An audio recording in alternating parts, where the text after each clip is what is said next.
yaa ngi feebar c'est vrai yaa ngi retiré wu de façon provisoire ci scène bi mais ñu dénkaat la encore beneen projet boo xamante ni combat bu noble la bi nga nekkee ci combat boobu yàgg na mais dañu la dénkaat encore projet boobu ak waa ONU Sida programme des Nations Unies sur le VIH Sida nga ànd ci ak ay artistes Jalimadi Kouyaté bu Gambie Nestor Lenji bu Guinée Bissau ak Wally Seck mi nga xam ne ni mu ngi jéggalu puisque avant émission bi di tàmbali il était avec nous moom it mu ngi ci ay engagement xam naa yéex a tàmbali bi moo tax toogul bokk ak ñun plateau bi mais moom itam bokkoon na ci surprise yi tey ci soirée bi muy projet bu baax boo xam ne ni yaa ngi ci ak sa yeneen moroomu artiste sa ay rakk sax laay wax nga dajale leen jox leen chance mais en même temps permettre leen ñu sensibiliser seeni moroom ci xeex bi ñuy xeex VIH Sida.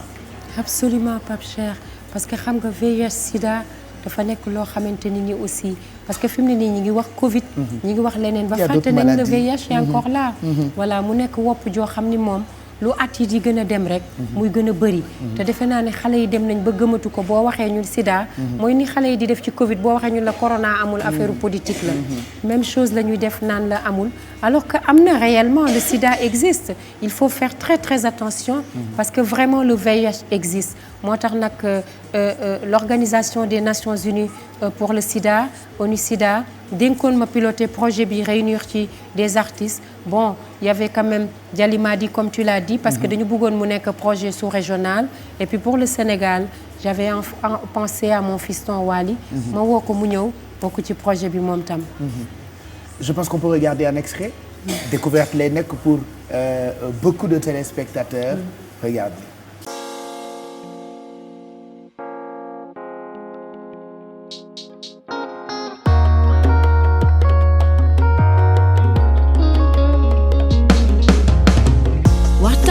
saytu ko ndax ñu man ko daan waxtaane ko saytu ko ndax ñu man ko daan oh man ko daan waxtaane ko ndax sunu wérgu yaram waxtaane ko ndax taxawu sunu mbokk ci woppu ji di feebaru sida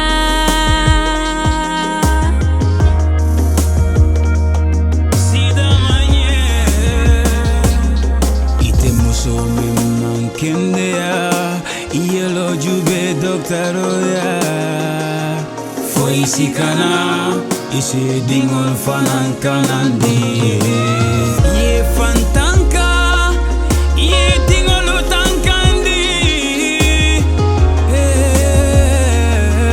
ning it's kurala jotna ñu waxtaan ci sunu biir jotna ñu di so ci sunu biir nañu waxtaan ci sunu biir jot nañu di soo ci sunu biir waxtaan ci wopp ji di sida mag ak ndaw góor ak jigéen kilifa diine yi kilifa aada yi wuy dencante yi feebar waxtaan ci seen biir jot nañu waxtaan ci sunu biir jot nañu di soo ci sunu biir waxtaane wopp ji ba daan ko. Ayúdanos, hermanos que esté infectado con nós. Faça teste e é com sua médica. Me incentiva mulheres para proteger crianças. Homem com mulheres para proteger família. Porque toma meu Senhor e protege o irmão. Fala sobre esse CDP.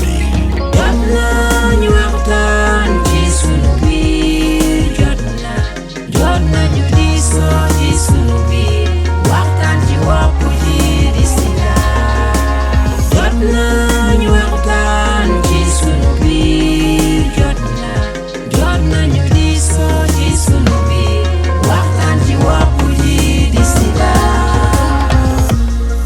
Allah ñoomu taa si it's kele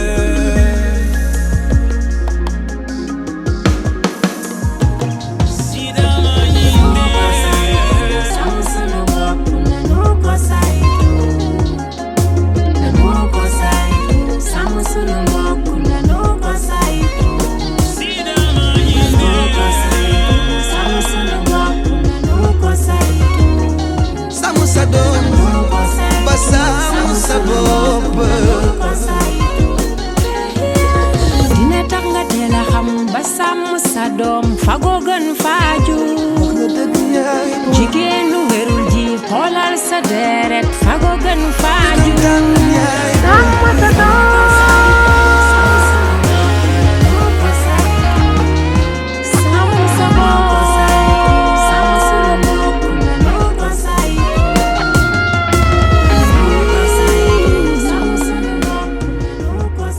Voilà, c'est le nouveau projet de Coumba Gawlo, Wally Seck, Djali Madi et les autres pour sensibiliser encore. Comme disaient les Ivoiriens, le sida est là. En tout cas, li may impressionné te defe naa moo impressionné Sénégalais yi courage bi nga am toujours di liggéey. waaw parce que projet bi c'était important pour moi Pape Cheikh ndax projet bi maa ngi ko waroon réaliser far Covid bi ñëw mu daal di bloqué taxaw mënatuñ ko def parce que artistes yi muy Djali Madi muy Nestor Linji mënuñu woon am avion pour ñëw donc ñu arrêté ko entre temps man ma tawat et puis bi ma reprendre tawat bi ñu war a reprendre projet bi mu taxawaat donc mënuñu fexe ba réaliser ko le fait que nga feebar voilà nekk après nag bi ma demee ba jéem a xaw a am tan tuuti chaque fois su ma bëggee enregistrer du ma mën a enregistrer ñu ne léegi dañuy def enregistrement à distance avec internet ku nekk dirigé def à distance Gelongal vraiment que je remercie beaucoup daal di diriger à distance les vidéos tournage laay aussi bi defar musique bi ci projet bi daal di yónnee musique yi mais ma koy piloter même bu ma wérul ma koy piloter parce que pour man c'était important parce que ñi ma ko seqal samay nawle lañu et puis dañ ma wóolu quoi Onicida dañ ma wóolu lu ñu jug ñu ne nañ ma ko dénk lu ñuy def wooma conférence yi ñu wooma projet yu mag yi ñu wooma donc j'avais pas droit vraiment à les décevoir et puis à l'erreur mënuma bàyyi que ça tombe quoi voilà.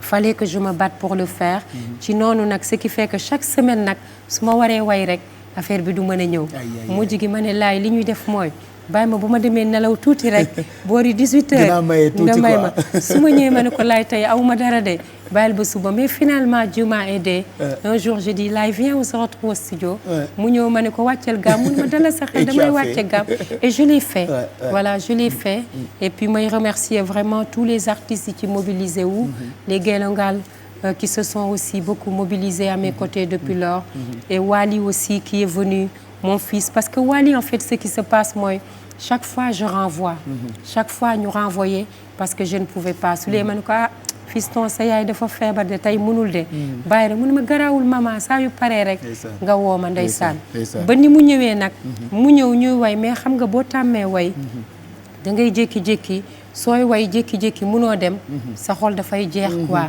voilà ñu daje ci studio bi ma ne ko bon fiston damay fexe rek miime la wax la mélodie yi ni ñu koy defee ak texte yi d'accord comme ça tu fais les mélodies tout ça bu ñu commencé ñu dem ba ci biir nag may bëgg a def benn solo et puis mu calé quoi là vraiment j'étais très très mal et puis mais bugguma mu xam ko bugguma mu gis ni maa ngi bugg a jooy quoi parce que je me suis dit je dois être forte ba ñu commencé ñuy tourner ba ci biir nag après vraiment je pouvais plus tenir ma daw làqatu nag ndekete laay gis na ma mu ne mais mu tourné ni mais ana sama maman laay ne ko sama maman de mi ngi fële mu ne mbaadu day jooy xale bu baax la Wally mu ni ko mu ngi fële de ndeysaan mu fekk ma ci ruq bu sori bi ma nekkoon ci studio bi de lëng ma fu ne mu fóon ma fa ni ma maman nee naa la yow booy liyaar sax day neex wax na dëgg de ni ma lii yëpp day jeex et puis xoolal man sa liyaar bii nii rek xoolal li ma fi def gannaaw yàlla yaa ci tax ko de kon lii yëpp day jeex vraiment je le remercie parce que Wally c'est un bon garçon pendant tout le tournage fu ne mu fóon ma fa kott ma lu ne nii mu ne sama maman dafa sonn yéen tamit daa am jom rek arrêté leen waaye tournage bi donc vraiment je le remercie et je remercie Djali Madi de la Gambie et Nestor Linji et les Gelongal et Laye qui ont vraiment piloté tout ça. Voilà dañu leen noppalaat tuuti parce que bëgg la bëggal ba pare di la sonal baaxul on va ouvrir encore suñu rideau derrière am na beneen xale boo xamee ni ñëw na pour interpréter benn ci ay woyu Coumba Gawlo pour lui faire plaisir mais pour vous faire plaisir vous parce que woyu Coumba Gawlo yi benn bu ci nekk hit la am na ci yoo xam ne ay classique la ci musique sénégalaise on va découvrir ensemble beneen xale boo xamante ni mu ngi tudd Anita qui a beaucoup de talent moom dafa ñëw pour interpréter Jessie yow nag ak Jessie dafa yàgg titre la boo xamante ni bi nga koy def sax interlude mu ngi bëgg yàgg nga woyaat ko moom mu ñëw pour interpréter ko j'aimerais qu'on ouvre les rideaux mu woy ci kanamu Coumba Gawlo ci soirée bi nga xam ne ni soirée bu spéciale la ñu ci sargal diva bi toog tey ci télévision Futur Média Anita.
Zainabana Goran Yaya Zainabana Goran Yaya Go Woni jiri kala nani walo Yeah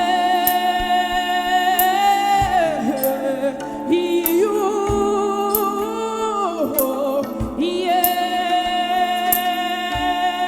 Yeah Aindana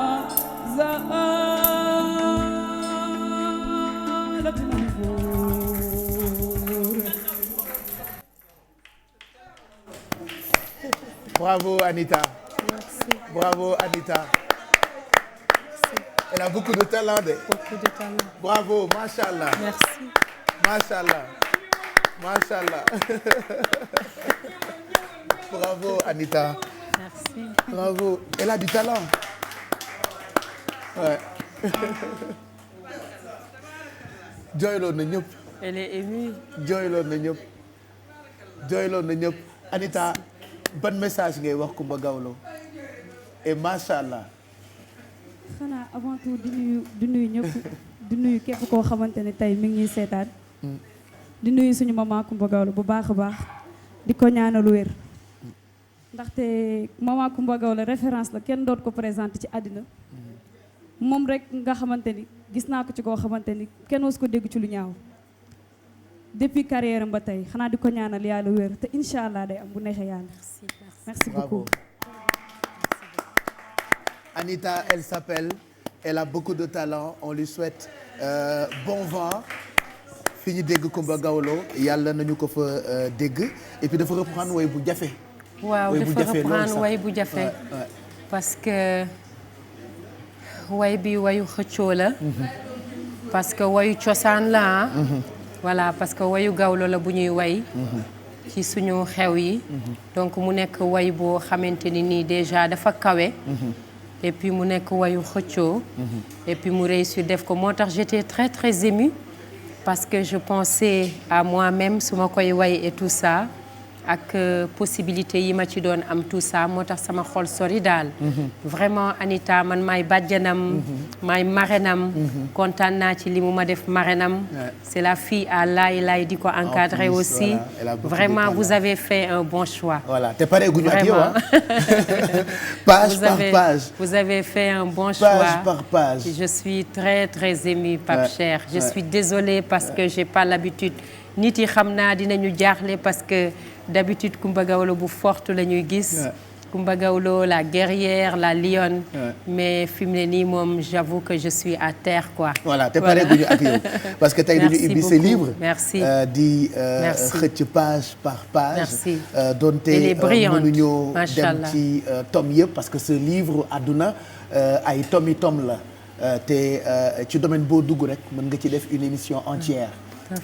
waaye dañu tànn rek ay points clés yoo xamante ni war nañ la ci mën a sargal war nañu ko mën a waxtaanee tey dañuy fàttaliku rek ndax fàtte xaju fii li nga fi def bëri na ba tax exemple nga pour ndaw ñi exemple nga pour jigéen ñi exemple nga pour xale yi exemple nga pour ñi ñuy faral di wax donte duñu am nañu ay nit yu d'accordul ci baat boobu doomi baadoolo ki nga xamee ni ay waajuram amuñu moyen noonu waaye nga fexe ba yëkkati drapeau famille bi yóbbu ko foo xamee ni kawe na kawe boo xamante ni tey képp kuy gawlo wala képp ku sant Seck yow Coumba Gawlo sagal nga ko te loolu defe naa sénégalais yëpp ñoo ci teg seen bët ñun ñi la jege gis nañu sa taxawaay ci sa ay frères gis nañu sa taxawaay ci sa ay rakk sa taxawaay ci sa ay doom yu baay sa taxawaay ci sa ay xarit jur ba jur ay doom yoo xamante ni xëj na tey juróo leen waaye xale yi yore nga leen yor boo xamante ni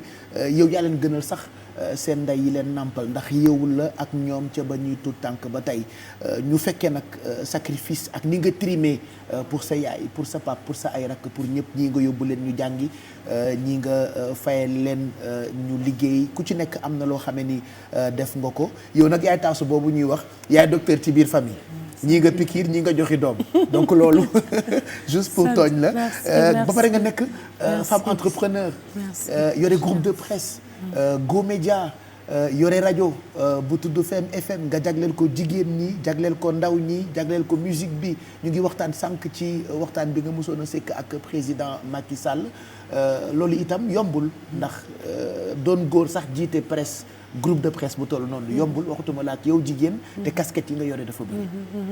waaw pour man dafa am solo ndax boo dee xool Pape Cheikh sama way bi ñuy wax femme objet. voilà man duma femme objet. te pour man ñaari loxoy takk tubéy mais ñaari loxoy takk sër. te góor baax na jigéen baax na. te man dama yàgg bëgg a bokk ci ñi nga xamante ni nii ñooy impulser la musique sénégalaise.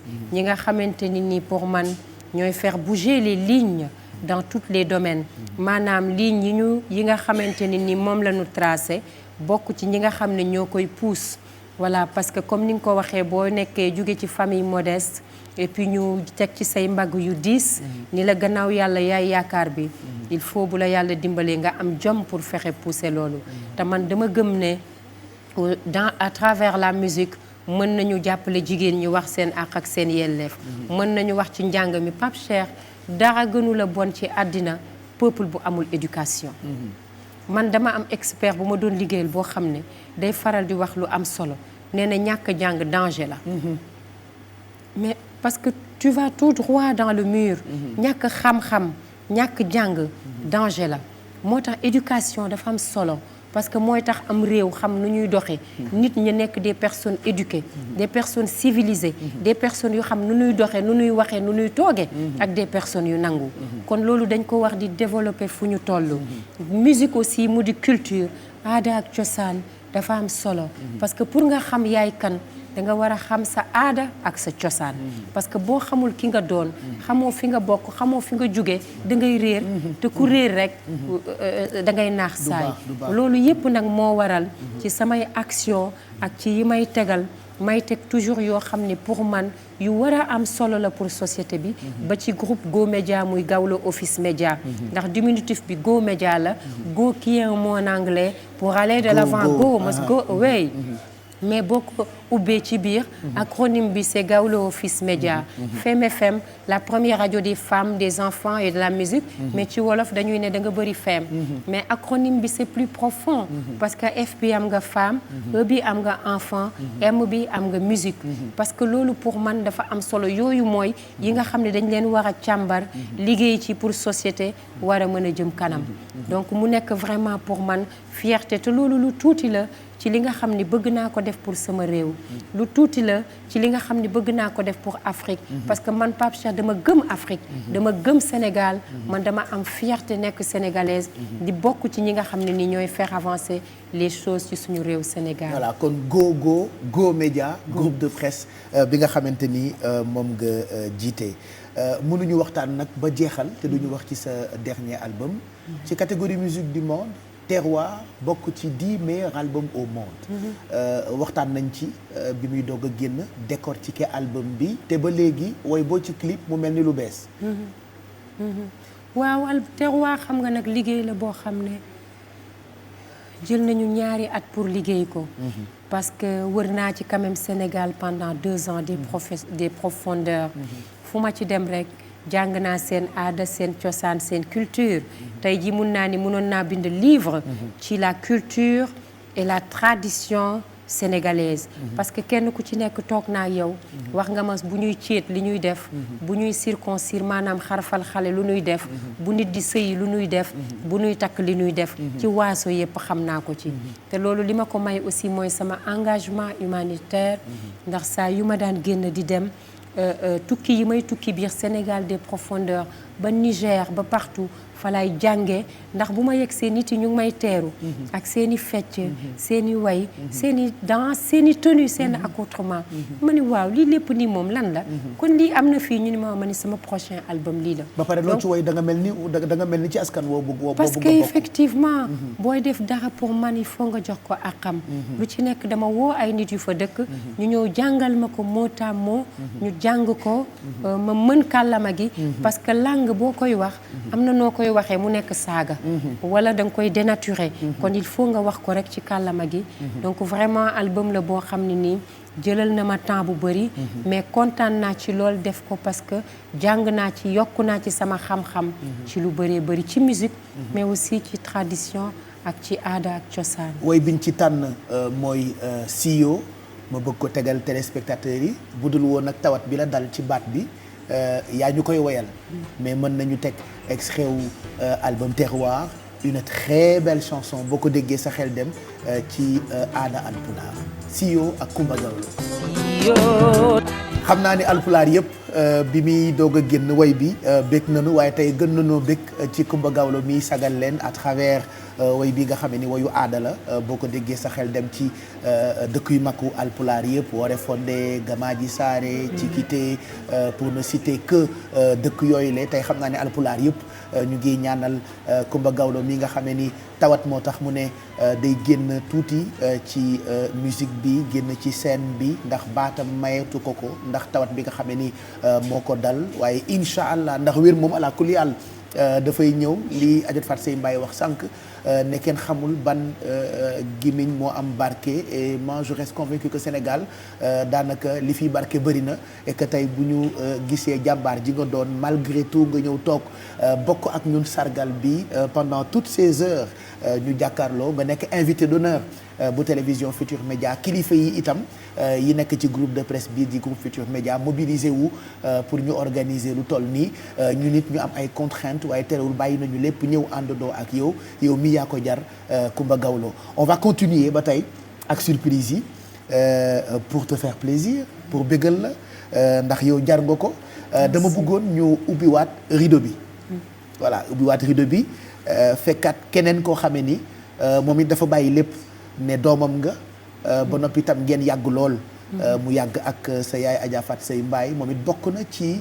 ñi gën a mag ci wàllu woy ci wàllu baat fii ci Sénégal yow itam ngay diva dem ba dégg diva defe naa c'était pas évident waaye moom saa yoo woyee mu kontaan yenn saa yi sax da ngay bokk ak moom seen dama lay jox ay indice mais da ngeen di xëccoo sax ay woy boo xëccee fii mu xëcc fële parce que souvent ñaari ndaanaan bu ñu dajee day mel ni duel et da ngay gis force vocale bi ngay génne yow moom it bi muy génne et c'est ce qui fait le charme de nos artistes donc on ouvre les rideaux pour bégalaat ki nga xamante ni moo di Coumba Gawlo avec une autre diva bu ngeen ko gisee di ngeen comprendre ni yaayu Coumba Gawlo la waaye man sama yaay la joo xamante ni bokkuma ko ak kenn moo ñëw pour bégal Coumba Gawlo mi ñuy sargal tey ci télévision Futur Média.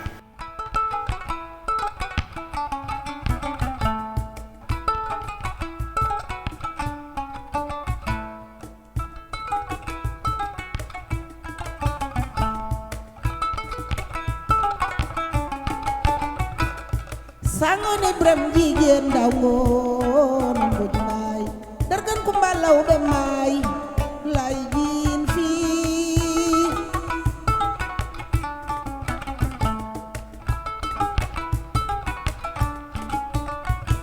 ni Sangone Biram jigéen ndaw ngoon mboj maay dargan Kumba Lawbe maay lay jiin fii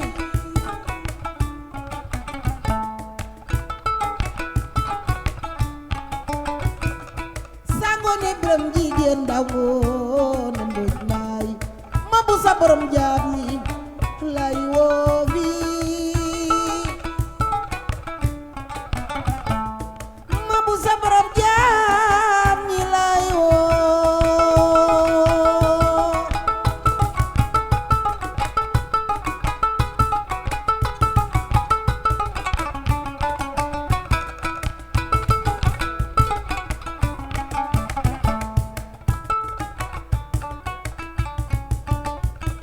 yu ko mati may sa jëy la ni lay tingalanka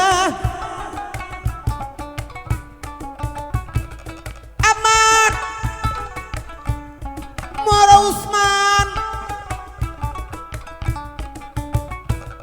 suku baare sa balat gànju leen sama doom ñi nga doon fekkoo leen fi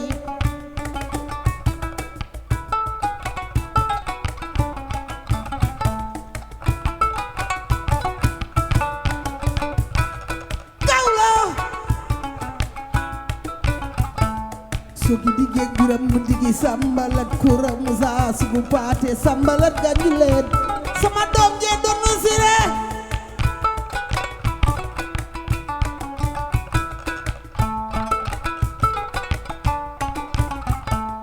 lay ma ba sa baay yaa doon way ci ñaar yoon sa kër baay ak sa kër ndey sama doom ji doo baa doo ñi nga doon fekkoo leen fi Kumba Gawlo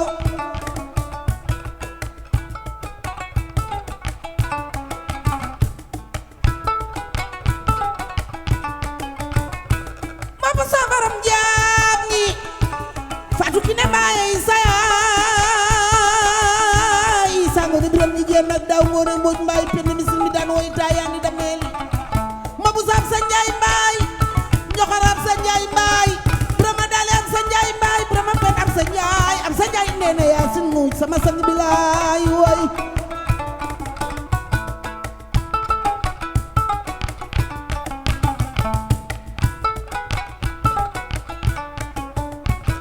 Maodo bu rëy sa baay Maodo bu rëy sa baay bu rëy yaayam Xadi sama yaay bu rëy yaayam asukar yaay joor bu rëy yaayam Cheikh sa baay bu rëy yaayam Musa lay baayam degen sapire yi baay kooku degen sapire yaayam Dagor sa baay Musa lay baayam Mansor sa baay Musa lay baayam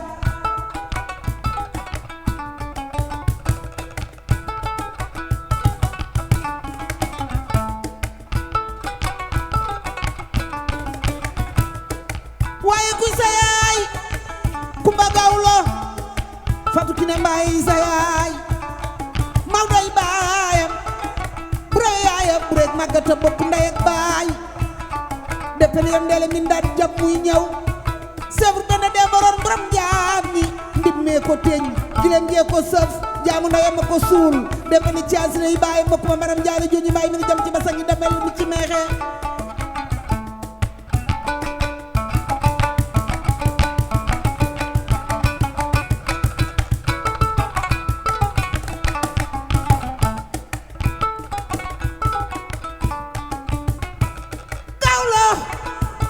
waaye géwél bee ma ko du samaam masta wàcc gawaram nee na benn buur xajoowuma defe na mi ci jaam waaye bur yaayam ku yaayam Fatima yaayam maa jub ren tedd xay ca njaayoy baayam alxareek déggen xari ngoone ji laajoo saala mbaay njukki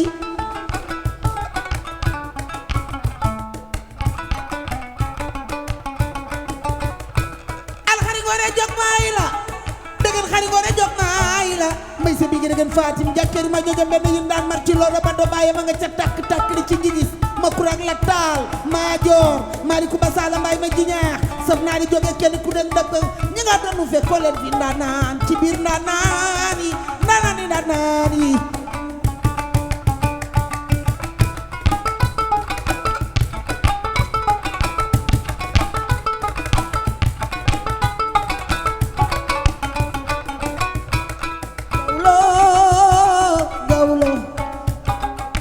xam nga ni daal dangay woy ba dee Gawlo Gawlo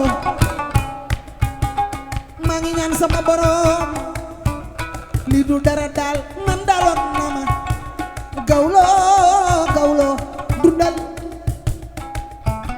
doom ji bëgg yaayam te yaram mi rakkal ko bokkal dimbali nga ko àndal dimbali nga ko sa xeet dimbali nga askanu kër ndey dimbali nga leen sa kër baay dimbali nga leen ci li nga ajal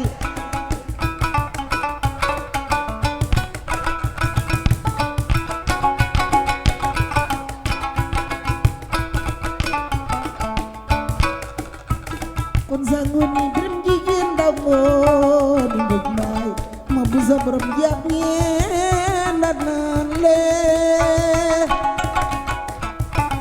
mbëj mbaay ma bu sa borom jàpp Gawlo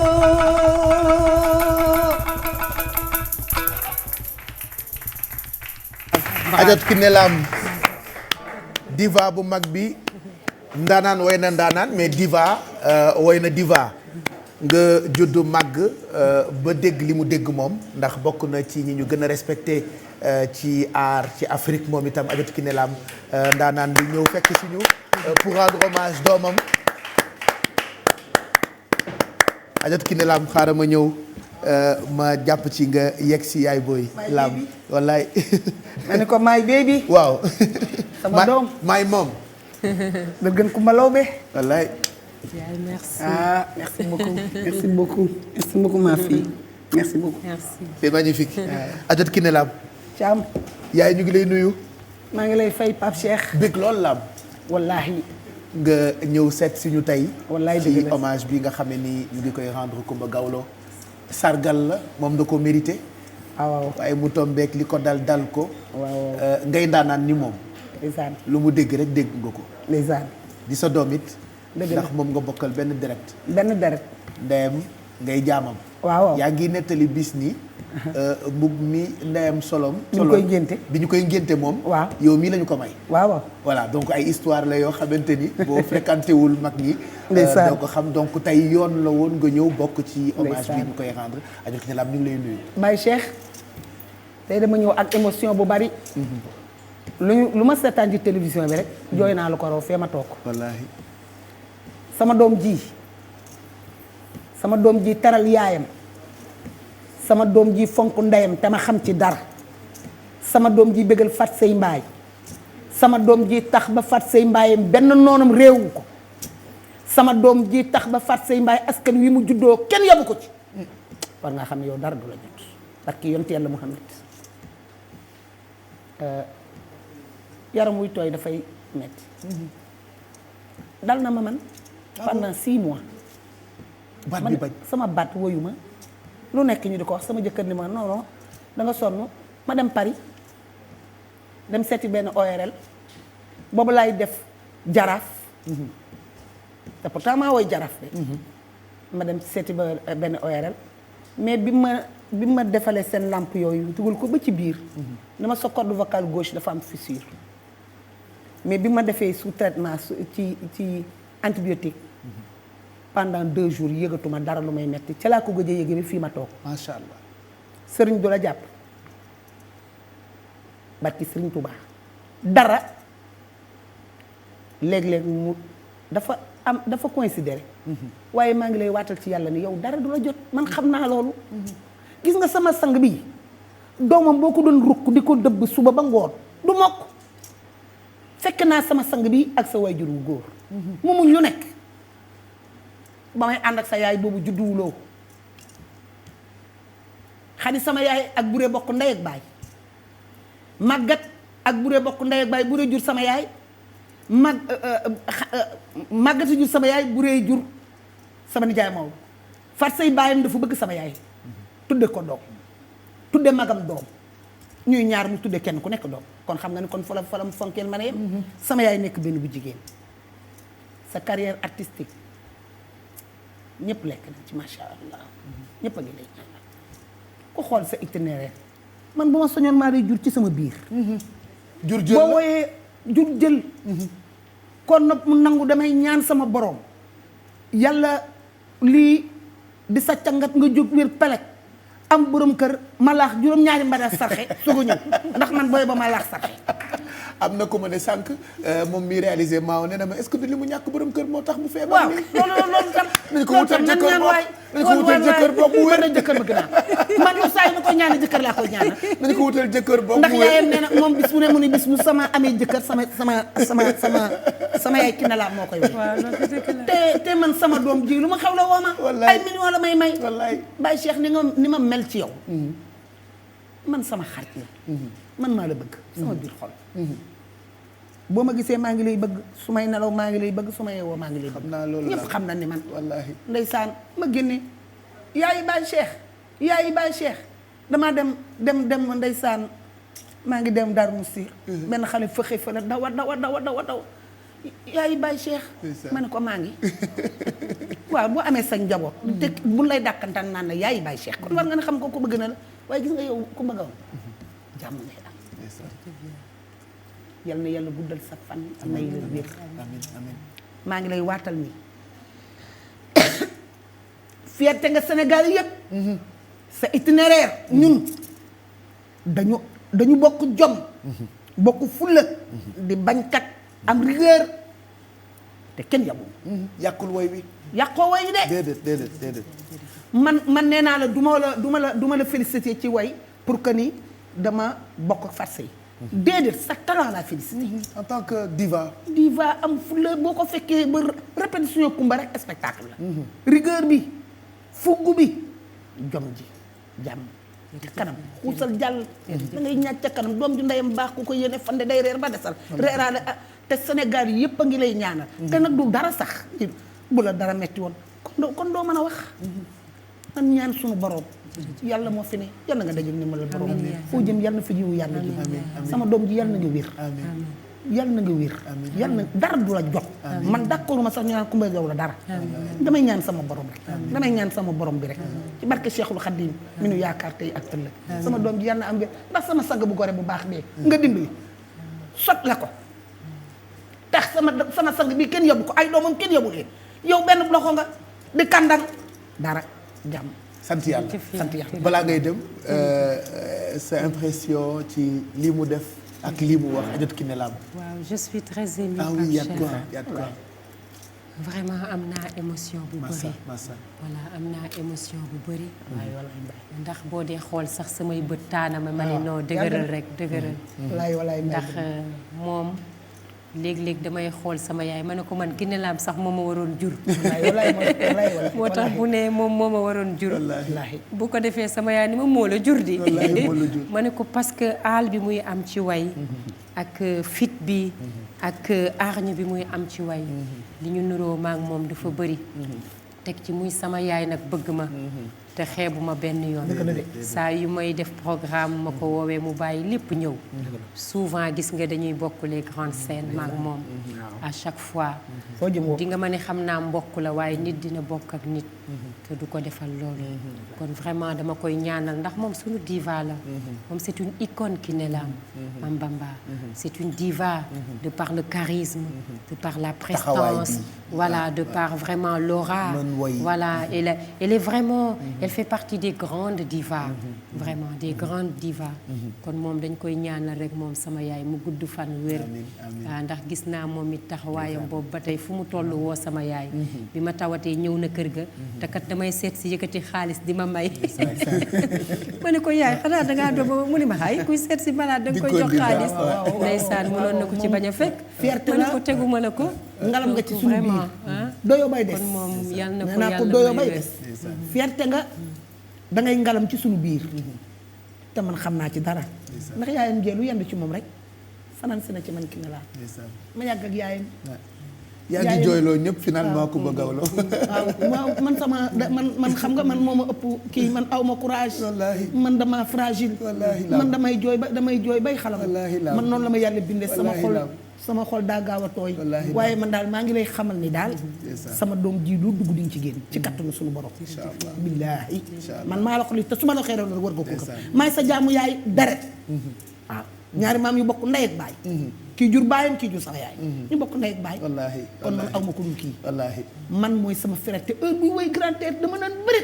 su ma jóg bay taral sama ñaari loxo sax bu ma dóor wax na ma ko. ni ma dama gis Coumba Gawlo woy rek nga jóg mu ni bëri taral ma ne ko tayuma ko. parce que xam naa woy nag. way boo ko jëlee di ko xandaaloo ba foo ko teg xam naa ko. sama doom ji fi muy teg way xam nga ni yow yaay fierté Sénégal di fierté Afrique yow Sénégal dañ laa war a rendre honneur. fi nga jaar fépp taxaw ak président yi ak seen yi nga yéeg macha allah tubarkalla macha allah yow Youssou Ndour yéen da ngeen di ay icône Sénégal. man Youssou Ndour dama ko bëgg. dama ko bëgg sama xol. nee naa ko bu doon élection ma woteel la. barki Seydina Mohamed damaa bëgg Youssou Ndour sama xol. waaw wóor ma ci koor gi ni ma kinne ma ne mu ne ma da nga woy rek ma daanu te neexuma daaneel man da ngeen may daaneel yàlla na ngeen gudd fan yàlla na fi ndaanaan yëpp yàgg kullu ndaanaanu Sénégal yàlla na leen yàlla may jàmm ak ñeneen ak ñeneen ak ñeneen man ñëpp laa bëgg waaye daal sama doom ji sama xol la sama xol la jërëjëf dama lay tegal woy boo xamante ni moo ko woy waaw tegal nga mu accompagner la ku leen xam ci bëgg ku tedd ki yaa ngi koy wax ci woy bi cey li mu ajal waaw ajal na ndayam ajal ay way juram ajal ay nit bëgg bàyyi mu am woy boo xamee ni ci bandam bu mujj bi da ko jagleel ki nga bëgg lool di yonent bi mu tuddee ko nabi jooy yi nga jooy yaayam jooy aju fat say mbaay mag ñi bëgg ko lool waaye fexe na ba bi muy génnee albumam bii génne na ab woy boo xamante ni mag ñee koy xëccoo ak xale yi parce que léegi Sénégal li xew mooy koo wax rek mu ne la nabien la donc nabi boobu laa bëgg tegal téléspectateurs yi béggalee ci Adjatou Kiné Lam béggal ci mag ñi nga xamee ni ñooy seetaan tey ñaanal Coumba Gawlo mi ñuy sargal tey ci télévision Futurs Médias diva bii toog l'international Terroir dernier album bu Coumba Gawlo bokk ci catégorie musique du monde 10 meilleurs albums mu jël ab woy jagleel ko borom barrière or ba ca Médine ñu ciy béggal nabien yépp c'est vrai que sànq ba tey ñu ngi jot seen ay cœur yu ngeen di yónnee ay en commentaire ci Facebook live bi ngeen am puisque télévision Futurs Médias itam nous sommes une télé digitale donc yéen a ngi ñuy seetaan en mode Facebook live di ñu seetaan itam en mode YouTube live ak Instagram live sànq nag ba tey sénégalais yëpp àndandoo internet yëpp àndandoo di yónnee ay cœur yooyu yëpp Coumba Gawlo mu ngi koy gis et ça lui va droit au cœur nabi ak façon bi nga ko woyee clip bi ak prestance bi nga ci wone bi ma ko njëkkee dégg sama xel dem ci Oumou Kalsoum diva boobu nekk Égypte ba tey ma dégg ko itam boo dégloo bu baax yaa ngi yegg ci ay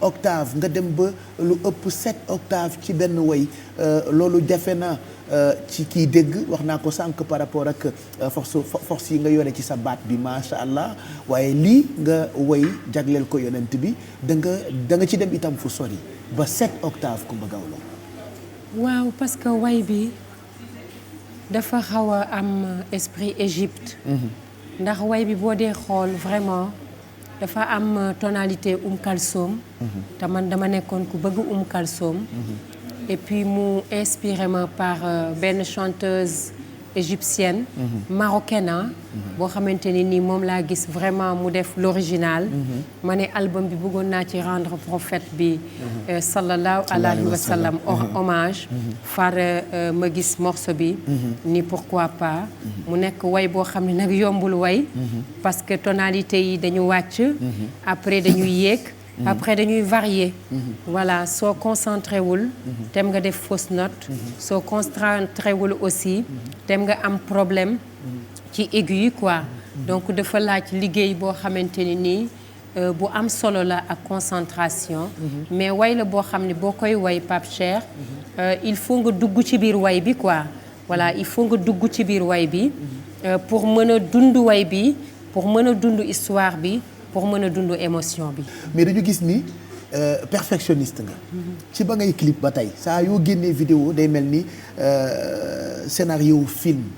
da nga koy tourner ci condition wu grand filmu cinéma et ñu gis ni sa clip yu bëri ba ci borom ndaam gis nga nabi léegi clip beeg ni mu rafetee yi ñu ciy dégg borom ndaam itam mooy sa clip bi mujj rafet lool ci réalisation c'est-à-dire même boo amul culture technique de réalisation cinéma wala vidéo woy bi daf lay éblouir ndax clip bu rafet nga yàgg liggéey ak waa Gelongal des jeunes qui ont beaucoup de talent et on aime voir leurs vidéos parmi surprises yi on a fait appel à quelqu'un boo xamante ni ca la bokk muy Bàcc j'aimerais mu ñëw rejoindre ñu ci plateau bi pour qu'on parle de li ngay liggéey ak moom itam ci surprise yi la bokk Bàcc vient nous rejoindre sur le plateau tey yow tamit nga bokk ci ñi ñëw pour sargal Coumba Gawlo mi ñuy sargal ci télévision Futurs Médias on vous a tellement vu finalement on vous voit plus vous êtes toujours derrière mais vous faites de très belles choses tey bu ñu demee ba gis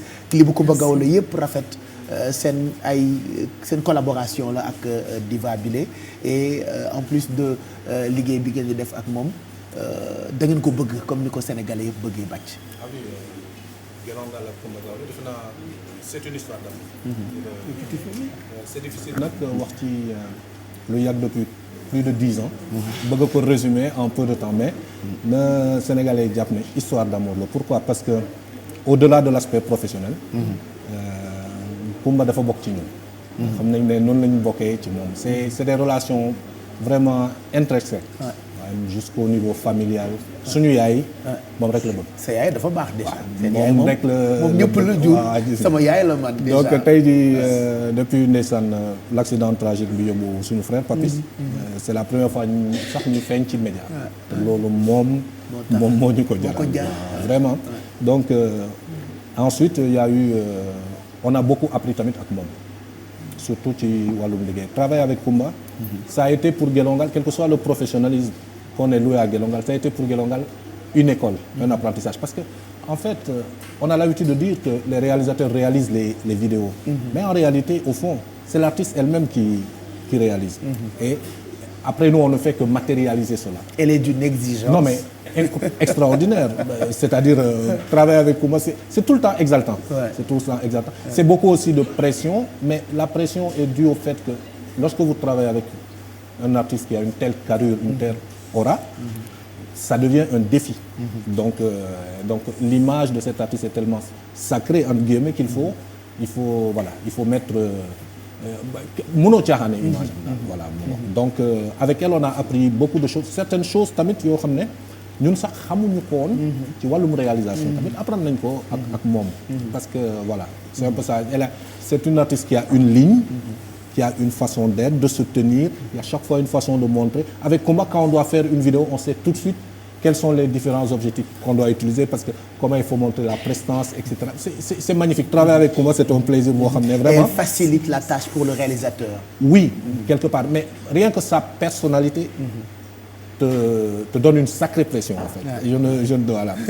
Elle n'est pas compliquée en tant qu'artiste mais travailler pour elle devient compliqué parce que quand toi tu sais pour qui tu engages ce travail tu sais que tu ne peux pas aller sur le fil du hasard et ça c'est une énorme pression pour le réalisateur lui-même. Bon c'est sa personnalité elle est comme ça mais elle est très gentille dans le boulot. C'est une femme voilà magnifique. C'est une maman après tout. Et une battante parce que on a très récemment évidemment après sa maladie ça a été très compliqué. Ça a été très compliqué de réaliser les derniers clips tels que Borom Dam et celui qui parle du sida parce que elle ne pouvait pas mais il fallait la voir c'est ce jour-là que nous on a découvert à quel point elle était vraiment une battante. Ah oui. Mais comment vous avez fait mu feebar ba pare ngeen di tourner clip ak moom. Mais le problème mooy naka ngeen ko doon gisee ci objectif bi da nga koy yow mi di ko liggéeyal da nga koy yërëm mais ki feebar ki moom moo leen di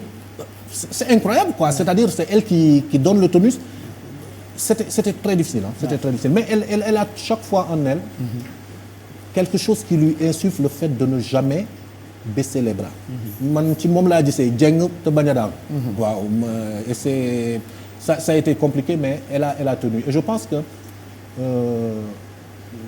ça témoigne d'une histoire de franchise entre moom ak public parce que artistes yu bëri bu ñu jàppanteeloon ak lii xëy na sax duñ ko wax mais lii dafa war a won Sénégalais yi ne tout ce qu'ils ont vu de Kumba depuis autant d'années ça a toujours été une histoire de franchise entre elle et son public et je pense que ba tey jii loolu la wone nous personnellement moi je sais dégg naa yaay ki ne la wax ko léegi ça va passer voilà ça va passer et moi la connaissant je sais que il y a autre chose qui viendra avec Kumba forcément parce que c'est ce qu'on a vu en elle pendant toute sa carrière donc c'est ce qu'on a vu en elle peut-être que l'histoire retiendra qu'il y a un moment voilà où la diva est descendue de scène mais aussi l'histoire écrira qu'il y a un moment où la diva est remontée sur la scène. Bientôt inchallah on l'espère. Collaboration bu rafet ngeen amal ngeen am yow ak Guelongal.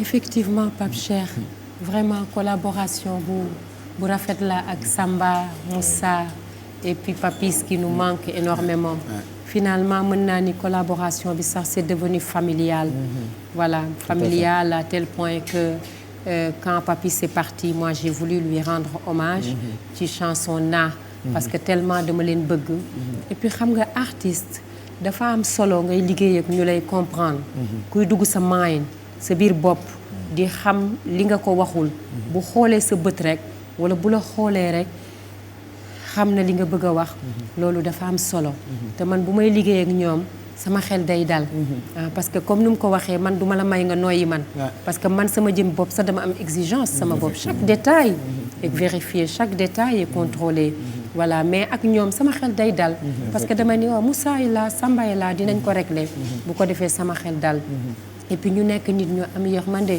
parce que dernier clip yi ñu def comme il l'a dit j'étais vraiment mal mënuma woon mais ma ne il faut quand même ma def ko pour sama public pour may leen dara et tout parce que pour raconter rek benn anecdote déjà c'était difficile bi ñuy def chanson bi Eds parce que tu mets des talons et puis opérer nga sol talon c'est pas facile et tu le mets ma di ko sol ay heures c'est difficile mais à chaque fois qu'on doit tourner il faut sa kanam nga wone leneen quoi souffrance bi il faut nga combattre ko dans ta tête voilà pour bañ ko wone parce que vidéo day éternel et puis bi ñuy def borom ndaam ñu ngi tourner ci benn tool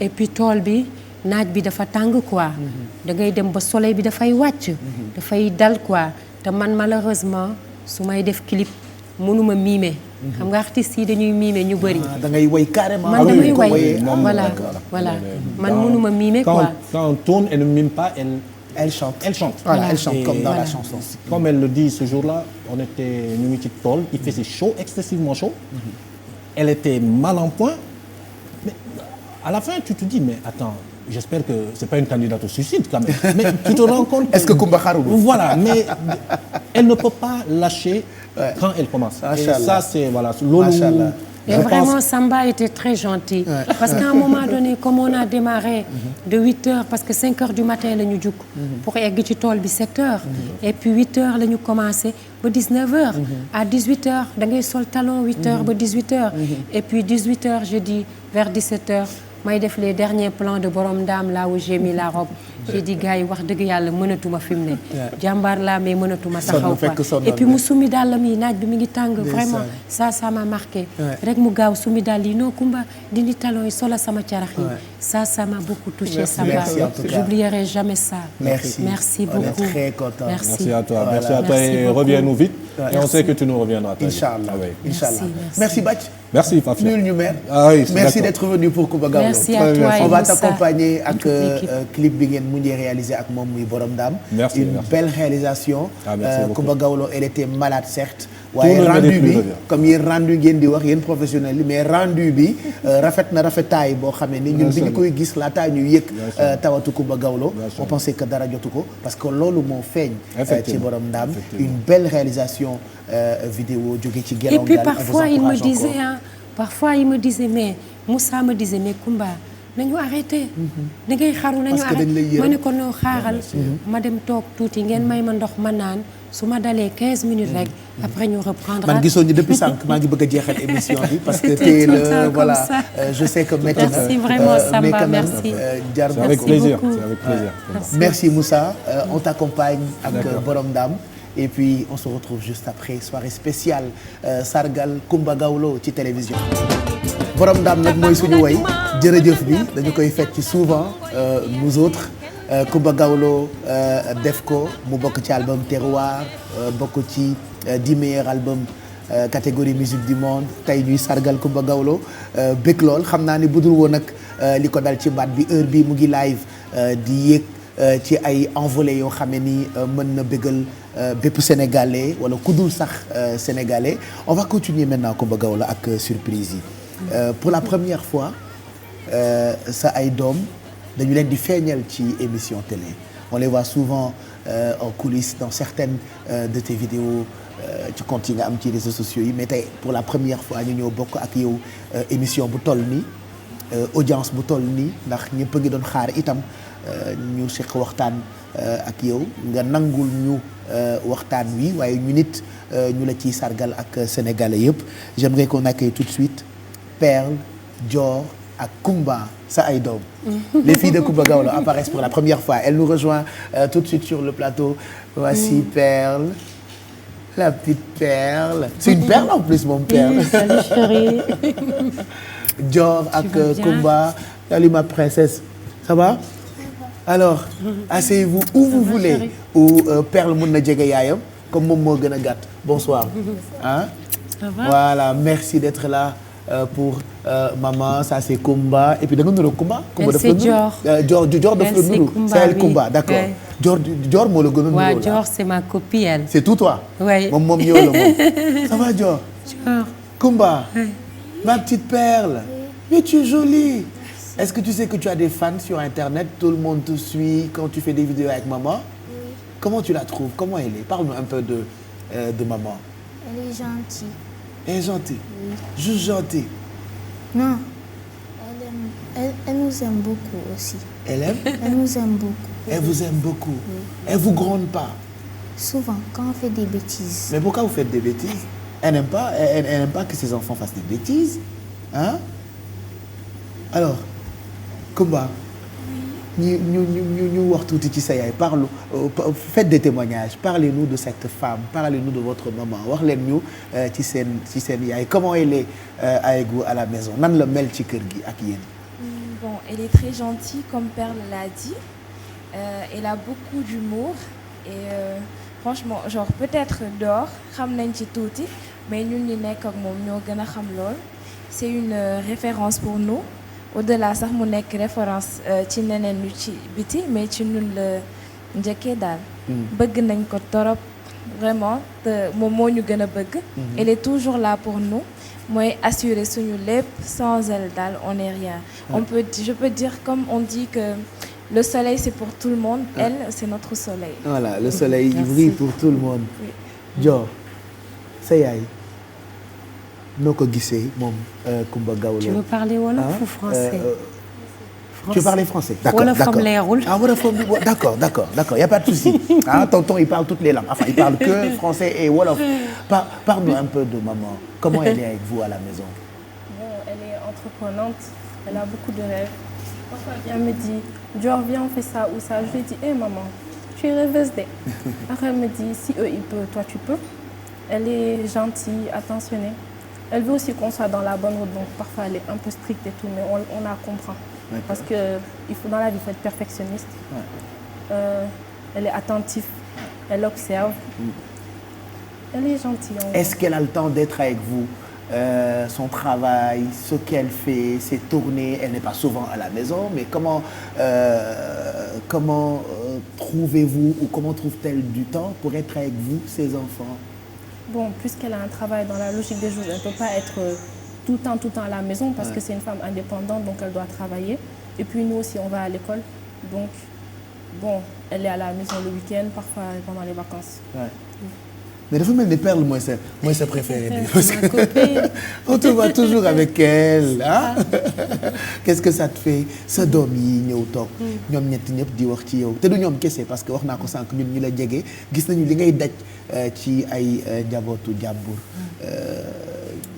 instinct maternel la ñu ko tuddee cofeel bi nga am ci xale yi lan la Kumba.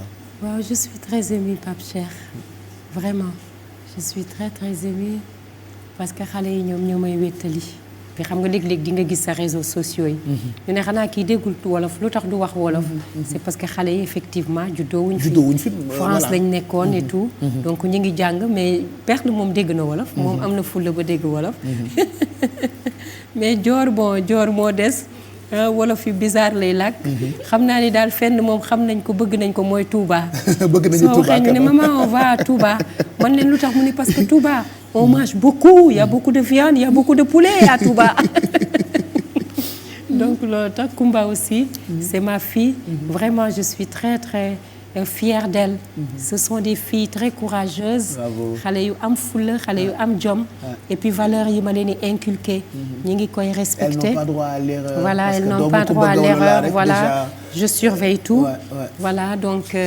pour man c'est important quoi et puis je les impulse souvent dama leen di wax yéenay fexe am seen personnalité bopp et puis da ngeen war a gëm seen bopp et puis des fois dañuy jóge école xam nga école boo amul fit rek ñu napp la ñëw maman kii nee na ma lii ma ne ko non yow yaa war a am sa personnalité bopp. kooku dafa soxor rek yow tu es regarde tu es jolie. tu as une personnalité. parce que xale da nga koy encourager aussi. vraiment je suis très fière de mes filles. et puis quand j'étais malade elles étaient tout le temps à mes côtés. ñii ñoo may jox garab yi ñii ñoo may masser. ñi ñooy nekk sama wet vraiment ñu ngi et puis elles sont tout le temps à mes côtés voilà bi may tourner borom ndaam aussi ñoom ñett ñëpp dañ ñëw ci tournage bi ñoo yore woon production bi léegi su ma craqué rek kenn daw indi Kleenex kenn daw indi ndox mama naanal mama toogal waa xaaral vraiment maa ngi sant yàlla bu baax Kumba par exemple au bureau moom moo yore les réseaux sociaux lépp loo gis sama plateforme c'est elle qui gère ça. oui c'est elle je suis très fière d'elle. Elle travaille bien, vraiment. Merci les filles, merci. Ta petite perle, bravo. Elle c'est ma copine. Dior aussi mais moytul Dior mère. Ah bon? Parce que Dior dañuy tu es la préférée de maman. Non. Loolu la ñuy xuloo. Mais moi j'ai dit c'est toi Kumba. C'est vrai. C'est la copine de Kumba Gawlo. Ah bon, tu dis que c'est père Dior ma préférée. Ah c'est toi, oui. Bon du ngeen fi xeex. Merci et voilà. Yàlla baax na. Merci les filles. ñu màgg ba awu la. Merci beaucoup. C'est ce qu'on souhaite. Voilà, c'est ce qu'on souhaite. Après 30 ans ou plus, plus de 30 ans de carrière, dégguñu la ci benn scandale, dégguñu la ci benn coow. defoo daraay como macha allah. lan mooy secret Kumba Gawlo duñu la dégg ci benn détail. waaw base je pense éducation de base am na solo. Pape Cheikh. et puis nit ki nga xam kan nga doon. nga xam fi nga jugee. nga xam fi nga bokk. et puis nga xam li nga war a def pour man dafa am solo ci doomu aadama xam nga sànq yaa ngi wax lu am solo. ma ni la sam papa daf may wax waroo lii waroo lii waroo lii. ba finalement la ma war sax. ci sama dund pour ma dund. parce que j'ai droit au bonheur. sax duma ko def dama koy ragal a def. parce que damay ne est-ce que am naa ci droit. parce que à force d'entendre tu ne dois pas tu ne dois pas. ba am naa sax samay xarit yoo xam dañu ma tiggi su mbir mbubb bi teg ko fee.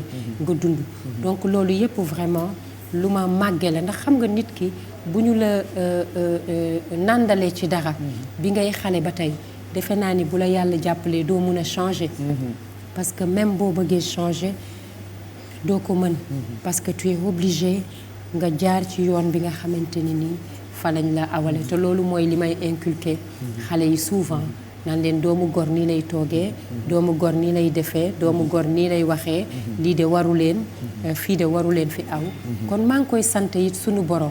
ndax Pape Cheikh nit ki nu mu mel rek. pour mën na sant yàlla. je trouve que Dieu m'aime beaucoup te yàlla may na ma lu bëri daal. force bi sunu borom la rek. voilà sunu borom la. voilà ñoom amu ci kenn ku ci woy wala kuy fooyee woy parmi elles. Kumba chante peut-être Kumba bon on espère que dinañu am. Dior moom nee na top modèle la bëgg a nekk. nuru na ko de toute façon. dina mel ni jamono yi nga nekkee égérie marque yu mag yi di défilé parce que tu l'as pas été. moom elle aime la danse. elle aime la danse. tu veux danser. elle va danser. Kumba duñu la téyewaat encore. jërëjëf on a quand même passé beaucoup de temps ak yow. temps boo xamante ni peut-être sax sa wérgu yaram mayu la ko. mais ñëw nga nangul ñu ko. ñu la ci gërëm bu baax sénégalais yi ma yónni woon ci yow. ñuy réitéré waat confiance bi nga xam ne am nañu ko ci yow mais bëgg nañu nga respecter engagement bi nga waxoon ak ñoom woy moo la war da ngay woy ba sàngoo suuf donc mën nañu la baal tawat bi waaye duñu la baal mukk ngay bàyyi di ñu déggal yàlla na suñu borom dëgëral la yàlla may la wér nous on t'aime à un point boo xamante ni xëj na sax bu ñu ko dee wax mën nañu fay fanaan ban message ngay jox surtout fans yi ñi nga xamante ni ñooy xeex ñooy xuloo ñoo taxaw tem ngir di dund Kumba Gawlo.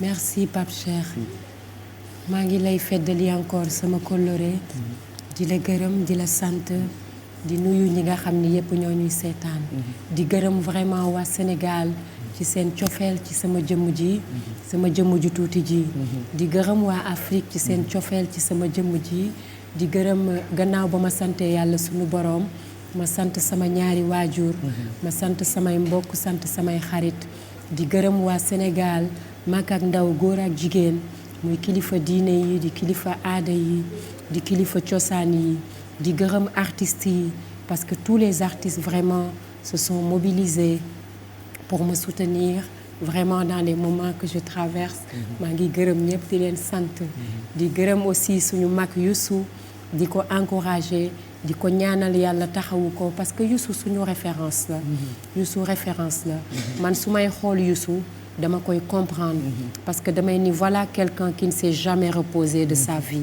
damay gis lu bari ci man te man dama koy comprendre parce que tu fais des affaires tu fais du business la vie est difficile et ingrate parfois malgré tout tu viens sur scène tu chantes loolu il faut être fort pour le faire parce que yaa ngi way mais yaa ngi xalaat problème yi mais da nga koy teggi teg ko fee ba bâtir li mu bâtir vraiment c'est notre référence Youssou c'est quelqu'un qui a beaucoup de mérite et on sait que yombul quoi di remercier à nouveau Ndiaga mon petit frère pour tout le travail qu'il a fait cette mobilisation di remercier Boubacar waaye lépp ci mbokk la rek Pape Cheikh di gërëm sama staff ci seen taxawaay ndax nit ki kat boo tëddee ci ngay xam ñu am njariñ ak ñu la bëgg ndax li ma tëdd yépp sama staff ñoom ñëpp ñu ngi mobilisé wu di gërëm Ababacar Dieng sama administrateur nga xam ni depuis 10 ans ñu ngi ànd Boubacar Ganon vraiment mon conseiller en genre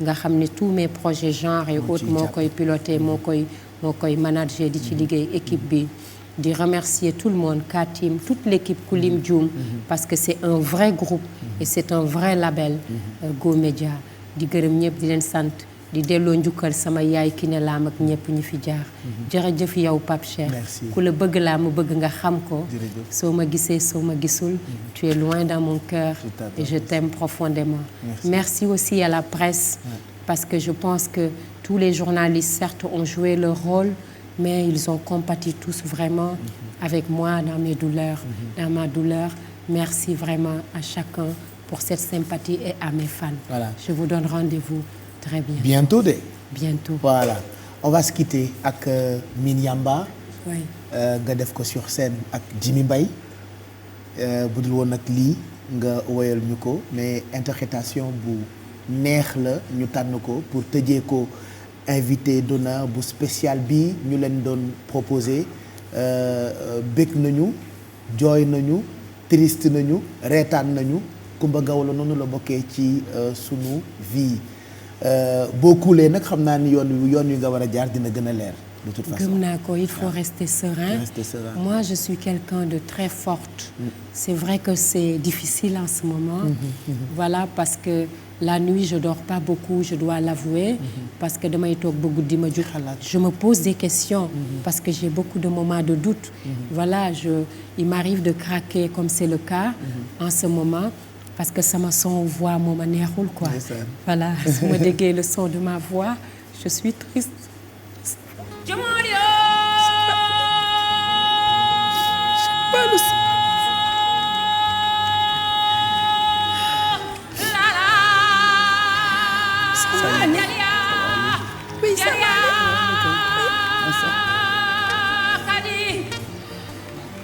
nga delluwaat incha allah sur scène. Désolée chérie, je ne veux pas pleurer devant les enfants. Ça va aller. Ça va aller. Merci Coumba. Merci pour tout. Et bon courage. Merci, bonne soirée et à très vite.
melo melo Saba Minyamba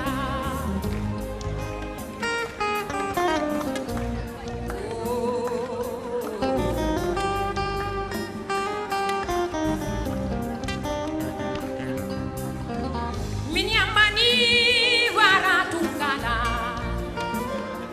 Hando ni minyamba ye donke falu ye Ali woni na bo